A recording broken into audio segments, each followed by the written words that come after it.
New York never sleeps. That's what people say. The city is alive. Every second, every hour, every night.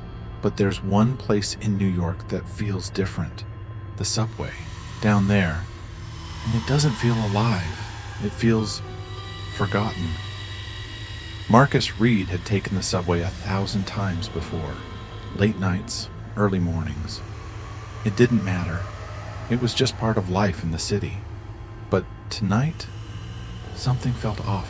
The train screeched loudly as it came to a stop, metal grinding against metal, echoing through the underground tunnel. Marcus stepped inside. The car was almost empty. Just a few people scattered around. A man sleeping in the corner, a woman staring at her phone, and someone standing at the far end. Still. Too still. Marcus didn't think much of it at first. He sat down, pulled out his phone. No signal. Typical. The door slammed shut. The train started moving again. The lights flickered. Once, twice, then steadied. Marcus leaned back, closed his eyes. Just another ride home. Or at least, that's what it should have been. A few minutes passed. The train slowed again. Another stop. The doors opened. No one got in. No one got out. Marcus frowned. That was strange. He looked around. The man in the corner, still asleep. The woman, still staring at her phone. And that person at the end of the car, still standing, not moving, not even slightly. Marcus shifted uncomfortably. Something about that figure didn't feel right. The doors closed again. The train moved. And then Marcus noticed it. The reflection on the window. At first it looked normal. His own reflection. The empty seats. The dim lights. But then something changed. There was something else behind him. Marcus slowly turned his head. Nothing. Just empty seats. He turned back toward the window, and there it was again, a shadow, standing directly behind him, but there was no one there. His heart skipped. No. He blinked. The shadow disappeared. Marcus exhaled slowly. Just tired. He rubbed his eyes, looked again. Nothing. Just his reflection. The train rattled through the tunnel. The lights flickered again. This time, longer. Darkness filled the car for a split second. Then, light. Marcus froze. The shadow was back. Closer now, right behind him. And this time, it moved. He felt his chest tighten. Slowly, he turned around again. Nothing. No one. The seats were empty. Completely empty. Marcus stood up quickly. This isn't funny. His voice echoed slightly, too loud. The woman, gone. The sleeping man, gone. The car was empty. Except for him and something else. Marcus backed away slowly. The train kept moving, faster now. The sound of the tracks louder, almost deafening. He turned toward the window again and saw it. Not just a shadow anymore. A shape. Tall, standing directly behind him. Its head slightly tilted, watching him. Marcus couldn't breathe. No, no! He spun around. Nothing. But this time he felt it, cold, right behind him, close enough to touch. Marcus stumbled forward, his hands shaking. This isn't real. The lights flickered again, and this time they stayed off longer. Darkness swallowed everything, and in that darkness, he heard it. A voice. Soft, right next to his ear. Marcus! He froze, his blood turned cold. How? No one was there. No one should know his name. Marcus! The voice came again, closer, colder. Marcus slowly turned his head, and for a split second, he saw it. A face, right next to his, pale, empty eyes, and a smile that wasn't human. Then, the lights came back on. The train slowed. Another station. Everything looked normal again. People were back. The woman, the sleeping man, even the figure at the end of the car, standing still, watching. Marcus stood frozen, breathing heavily. Was it real? Or was he losing his mind? The doors opened. No one moved, except him. He stepped out, onto the platform. The train doors slammed shut behind him, and as the train pulled away, Marcus saw something in the window. The shadow. still inside, still watching him. And then it smiled. Marcus didn't wait. The moment the train doors closed behind him, he moved, fast. The platform felt wrong, too quiet, even for this time of night. Usually there were sounds, footsteps, voices, the distant rumble of trains, but now, nothing. Marcus walked quickly toward the stairs, his footsteps echoing louder than they should. Each step, too sharp, too clear, like something was listening, watching. He reached the top of the stairs. The station lights above flickered slightly. A few people stood near the exit. Normal. Everything looked normal again. Marcus exhaled. Okay, you're fine. He ran a hand through his hair, trying to calm himself down. It was just stress, lack of sleep, that's all. He stepped toward the exit, but then he heard it. A sound. Behind him, soft, like footsteps, slow, matching his pace. Marcus stopped. The sound stopped. He turned slowly. People. Just people. No one close enough. No one behind him. You're imagining it. He turned back, started walking again. Step, step, step. Behind him. Step, step, step. Marcus froze. This time, he didn't turn around, because deep down, he already knew. Something was there, following him close. Too close. Marcus? The whisper slid into his ear again. He flinched violently. Stop. People turned, looked at him, confused. Marcus breathed heavily. No one reacted to the voice. No one heard it. It was only for him. Why did you leave? The voice sounded different now, or not just cold, hurt, broken. Marcus shook his head. No, I didn't. You left me there. The words echoed. Marcus's chest tightened. No, I don't know you. But something inside him felt wrong, like he did, like he had heard that voice before. You saw me. The whisper grew closer. And you walked away. Marcus backed toward the exit. I don't know what you are. The station lights flickered again, and for a moment, everything went dark. Complete darkness. No sound. No movement. And in that silence, he felt it. Right behind him, a presence. Breathing. Cold. Heavy. Marcus. Right in his ear. He turned and saw it, standing inches away, the shadow, but not just a shadow anymore. A figure. Tall. Too tall. Its body stretched unnaturally. Its face. Twisted. Like it was trying to look human, but couldn't. Its eyes locked onto his, and then the lights came back. Everything disappeared. People again. Noise again. Marcus stumbled forward. What the hell? No one reacted. No one noticed anything.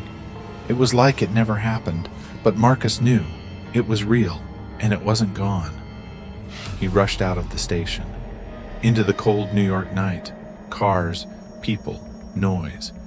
Everything felt normal, but he didn't feel safe, because even here, he could feel it. Still there, still watching. He walked faster, turned down a street, then another, trying to lose it, trying to escape. But no matter where he went, that feeling didn't leave. It stayed.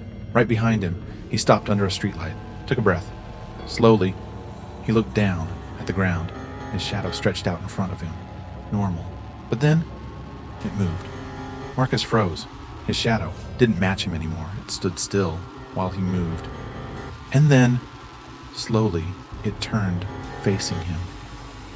Marcus's heart stopped. No. The shadow raised its arm, but Marcus hadn't moved. You can't leave. The voice came again, now everywhere. Not behind him, not beside him, inside him. Marcus stumbled back. His shadow stretched toward him, reaching. You saw me. So now, you stay. The streetlights flickered violently. One by one, they went out. Darkness spread across the street, and in that darkness, the shadows grew. Longer, deeper, alive. Marcus turned and ran, but this time, He wasn't sure if he was running away or being pulled in. Marcus ran. He didn't look back. He couldn't, because something inside him was telling him, if you look back, you'll be closer. His footsteps echoed through the empty street, too loud, too fast. The city was there. Cars, lights, people. But it didn't feel real anymore. Everything felt distant, like he was somewhere else, still underground, still in the subway. You can't run, the voice whispered. Marcus shook his head. No, leave me alone. But the voice didn't stop. You saw me. Yeah, you noticed. And now, I notice you. Marcus slowed, his chest burning, his breath uneven. He leaned against the wall, tried to think. This isn't real. It's not real. But then, he heard something. A familiar sound. Metal. Grinding. Marcus froze. That sound. It was the subway, but he was outside, above ground. There shouldn't be any train noise here. Slowly, he looked up. Across the street, there was a subway entrance. Dark, empty, waiting. Marcus's stomach dropped. No! He stepped back, but the sound grew louder. Closer. Like the train was coming right beneath him. Come back. The whisper echoed. You left me there. Marcus shook his head violently. I don't even know you. Silence. Then, you do. The voice changed. Deeper, colder. You just don't remember. Marcus's vision blurred. For a second, he saw something. Not the street, not the city, the subway. Dark, empty, a different time, a different moment. And someone else, standing where he had been, watching something. Standing behind another man. That man turned and saw the shadow, just like Marcus did. Marcus gasped. What? What is this? The vision flickered, changed. Another person, another train, another shadow. Always the same. Someone notices it, and then it notices them. No. We were all like you, the voice whispered softly. Oh, we saw it. We stayed. Marcus shook his head. No, I didn't stay. I left. A low sound echoed. Not laughter. Something worse. You stepped out. But you never left. Marcus's heart dropped. The street around him flickered. For a moment, he wasn't outside anymore. He was back in the subway car, empty, dark, the same seat, the same reflection. Marcus stumbled. No, no! The world snapped back. He was outside again, but now, something had changed. The people around him, they didn't move. They stood still, frozen, like statues, their faces blank, empty. Marcus looked around. What is happening? No one responded. No one even blinked. And then, he noticed it. Their shadows, every single one of them. Wrong. The shadows moved, even when they didn't. Slowly, turning toward him, watching. They saw me too, the voice whispered. But they didn't understand. You did. Marcus backed away, his legs weak. I don't want this. The shadows stretched. Longer, closer. You don't choose. It chooses. Marcus turned. The subway entrance behind him was open, darker than before, deeper, like it didn't end. Come back. The whisper echoed, soft, pulling. Marcus tried to resist, tried to stay, but his body didn't listen. One step, then another. Slowly, he walked toward it. No, stop, stop. But his feet kept moving. The closer he got, the colder it became. The city sounds faded. The light disappeared, until he was standing at the edge, looking down into darkness, endless darkness. And then he saw it, at the bottom of the stairs, standing there, waiting. The shadow, not hiding anymore, not pretending, just watching him. You came back. Marcus's lips trembled. I didn't want to. The shadow tilted its head, slowly. No one ever does. Marcus took a step back, but something behind him stopped him. He turned. The street was gone. The city was gone. Only darkness. Only the subway. only the shadow. "You now," the voice whispered softly. "You stay." The lights above flickered, and then everything went black. Darkness. Marcus couldn't see, couldn't move, couldn't even feel the ground beneath him. It was like he was floating, or falling. He didn't know which one was worse.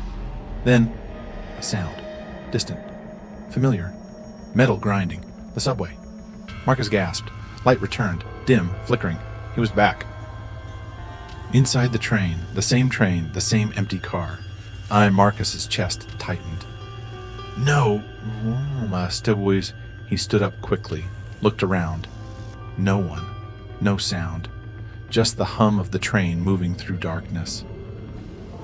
"You're here now," the voice whispered. Closer than ever. Marcus turned slowly. At the far end of the car, it stood. The shadow. No longer hiding, no longer pretending. Its form was clearer now. Tall. Too tall. Its limbs stretched unnaturally. Its face. Still not fully human, still changing, trying to become something it wasn't.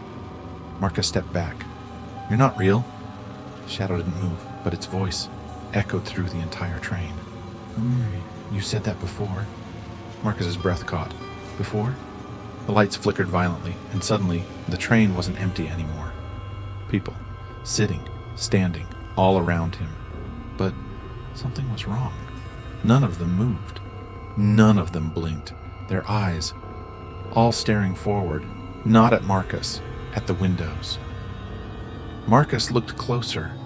Their faces, empty, like something had been taken from them. "They stayed," the shadow whispered. "Just like you." Marcus shook his head. "No, I'm not like them." The train slowed slightly. The lights dimmed again, and one of the passengers moved, slowly. Its head turned, facing Marcus. Its eyes, dark, too dark. "Ion, you saw me," it whispered. Marcus stumbled back. Another passenger moved, then another. One by one, they turned, all facing him now. "You saw me. You saw me. You saw me." Their voices overlapped. Marcus covered his ears. "Stop!" But it didn't stop. The train started speeding up, faster, the sound of the tracks screaming beneath it, the lights flickering rapidly. The passengers slowly stood up, one by one, still facing him. You can't leave." "None of us did." Marcus backed into the wall, his heart pounding violently. No, I won't stay here." The shadow stepped forward. For the first time, it moved, slow, controlled, every step silent. "You already did." Marcus shook his head desperately. "I left the train." Silence. Then the shadow tilted its head. Did you... The windows darkened. No tunnel, no lights outside, just black. Marcus looked closer, and then he saw it, his reflection. But something was wrong. It didn't match him. His reflection was smiling. Marcus wasn't. "No." He stepped closer. The reflection leaned forward, closer to the glass. Its smile widened, too wide, too unnatural. "You stayed," it whispered. Marcus jumped back. The train screeched loudly. The passengers moved closer, surrounding him, their faces empty, their shadows, not matching their bodies, moving differently, alive. "You belong here," the voices said together. Marcus shook his head. "No, I don't. The shadow raised its arm, and instantly, everything stopped. The train, the passengers, even Marcus, frozen, unable to move, unable to breathe. "Listen!" The shadow stepped closer, now inches away. "This is what happens." Marcus's vision blurred, and suddenly, he saw it. Not the train, not the shadow, something else. Another version of himself, sitting in the same seat, looking at the window, seeing the shadow behind him, just like before. Marcus's heart dropped. "No, that's me." "Oh, it always starts like that," the voice whispered. Someone notices. Someone sees. And then the shadow leaned closer. "They stay." Marcus felt something change inside him, his thoughts slowing, his fear fading, his body going still. "No, I won't." But his voice was weaker now, distant.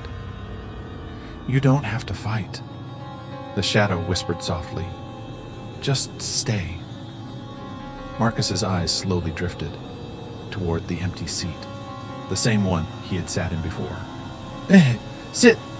His body moved. Without him, step by step, he walked toward the seat. "No, stop." But he couldn't stop. He sat down, slowly, his hands resting on his knees, his body still. The train continued moving. The passengers returned to their seats, facing forward, like nothing happened. Marcus blinked, slowly, and then he looked at the window, at his reflection. Normal, still. But behind him, something moved. Marcus didn't react, didn't turn, didn't speak, because now he understood. The subway never sleeps, and neither does it. The train kept moving. Marcus sat still, perfectly still. His hands rested on his knees, his breathing slow, even, like nothing had happened, like he had always been there. The lights flickered softly up above. The hum of the train filled the silence. And for a moment, everything felt normal, too normal. Marcus blinked, slowly, his eyes fixed on the window. His reflection stared back at him, calm, empty, but behind him, something moved. And this time, he didn't react, didn't turn, didn't even blink, because now he understood. "You see it now?" the voice whispered. But it didn't come from outside anymore. It came from inside him. Marcus's lips parted slightly. "Yes." His voice was soft, cold, not quite his own. The reflection in the window smiled. Marcus didn't. "Good," the whisper echoed. And then the train slowed. Another station. The doors opened. A few people stepped in. Normal people. Tired faces. Phones in hand. Just another night in New York. They didn't notice Marcus. Didn't notice anything wrong. They sat down, spread across the car, just like before. And then one of them looked up, a young man, maybe mid-20s. He glanced around. For a moment, his eyes met Marcus's. Marcus didn't react, didn't move, just stared. The man looked away quickly, uncomfortable, like something felt wrong. But he couldn't explain it. He sat down, pulled out his phone, tried to ignore the feeling. The train doors slammed shut. The train started moving again. Marcus slowly turned his head, just slightly, watching the man, studying him. "He feels it," the voice inside Marcus whispered. "Just like you did." Marcus blinked slowly. "Yes." His voice barely audible. The lights flickered. Once, twice, then steadied. The man shifted in his seat. Something was bothering him. A feeling like he was being watched. He looked around again. Everyone seemed normal, still, quiet. But then he noticed it. The window, his reflection. At first, nothing unusual, just himself. The dim lights, the empty seats. But then he froze, because behind him there was something else. A shadow, standing too close. The man's breath caught. He turned quickly. Nothing. No one there. He frowned, shook his head. "Just tired." He looked back at the window. The shadow was gone. For a second, he relaxed. Then, the lights flickered again. Longer this time. The train plunged into darkness. And in that darkness, Marcus moved. Slow, silent. He stood up, walked toward the man. Step, step, step. The man couldn't see him, couldn't hear him, because the darkness wasn't just darkness anymore. It was something else, something alive. The lights came back. Marcus was standing right behind him, close, too close. The man didn't turn, but he felt it, the cold, the presence, right behind him. His heart started racing. "Don't turn," a voice whispered, but it wasn't Marcus. It was the same voice, the one that had followed him. "Don't look." The man swallowed hard, slowly. He turned anyway and saw nothing, empty space. But Marcus was still there, watching, waiting. The man looked back at the window, and this time he saw it clearly. Not just a shadow, a figure standing behind him, smiling. Marcus. But not Marcus anymore. Something else. Something darker. The man's eyes widened. No. Marcus leaned closer, right next to his ear, and whispered, "You saw me." The man froze. His blood turned cold. So now, Marcus's smile widened. "You stay." The train sped up. The lights flickered violently, the sound of metal screaming through the tunnel. And in that chaos, the man's reflection smiled, even though he didn't. Marcus stepped back slowly, returning to his seat, sitting down, still, calm, like nothing happened. The passengers returned to normal. The train continued forward, endless, unstoppable, and Marcus, no, not Marcus anymore, watched the next one, waiting, because in the New York subway, there's always someone watching, and if you see it, even for a second, it will stand behind you forever.